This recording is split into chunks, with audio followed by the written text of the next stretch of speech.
Shalom Sobat Teman yang dikasih oleh Tuhan. Materi renungan kita hari ini belajar dari jemaat di Korintus sudah menerima karunia Roh Kudus tetapi tanpa kasih tidak ada gunanya. Dasar renungan dari 1 Korintus 13 ayat 1 sampai dengan 13. Inti renungan kita hari ini, kasih Kristus adalah dasar kita berjemaat.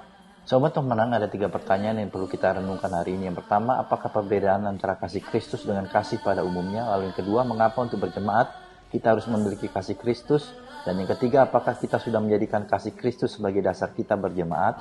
Dalam 1 Korintus pasal pertama sudah dijabarkan bahwa ada masalah dalam jemaat di Korintus, yaitu perselisihan, iri hati. Kemudian dalam pasal yang ke-7 di perkawinan dalam jemaat pun ada penyimpangan perkawinan. Pasal 8 ya ada orang yang ngomongin jatahnya hamba Tuhan. Masalah ini begitu banyak muncul. Yang anehnya adalah jemaat Korintus ini adalah jemaat yang bertumbuh, punya karunia roh. Baca dalam 1 Korintus pasal 14, mereka punya karunia roh yang luar biasa. Mereka juga mengalami kasih Tuhan. Tetapi saudara, ada masalah dalam jemaat di Korintus ini. Masalahnya apa? Mereka tidak punya roh yang membangun satu sama lain. Mereka punya karunia roh, punya, tapi mereka tidak bisa membangun sesamanya. Mereka punya kasih, punya, tapi mereka salah mempraktekkan kasih. Tujuan penulisan kepada jemaat di Korintus yang dalam pasal pertama dalam 1 Korintus itu menghadapi masalah apa saudara? Tidak punya spirit membangun. Kenapa? Karena tantangan pikiran duniawi dan ketidakmengertian hikmat rohani. 1 Korintus pasal 1 ayat 10 dijelaskan jemaat di Korintus itu bermasalah karena mereka tidak punya pengertian yang benar.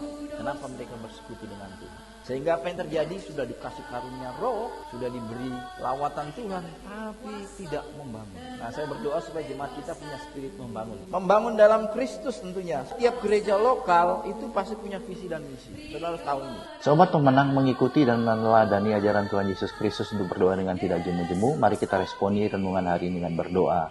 Bapa, aku bersyukur buat kasih-Mu karena itu ajar aku untuk memiliki kasih yang Engkau ajarkan dan teladankan melalui Yesus Kristus dalam seluruh hidupku. Lalu, pokok doa syafaat kita hari ini berdoa bagi generasi muda Kristen agar mereka berjumpa dengan Tuhan dan dapat menjadi alat Tuhan di masa mendatang. Salam pemenang dalam Kristus, Tuhan memberkati.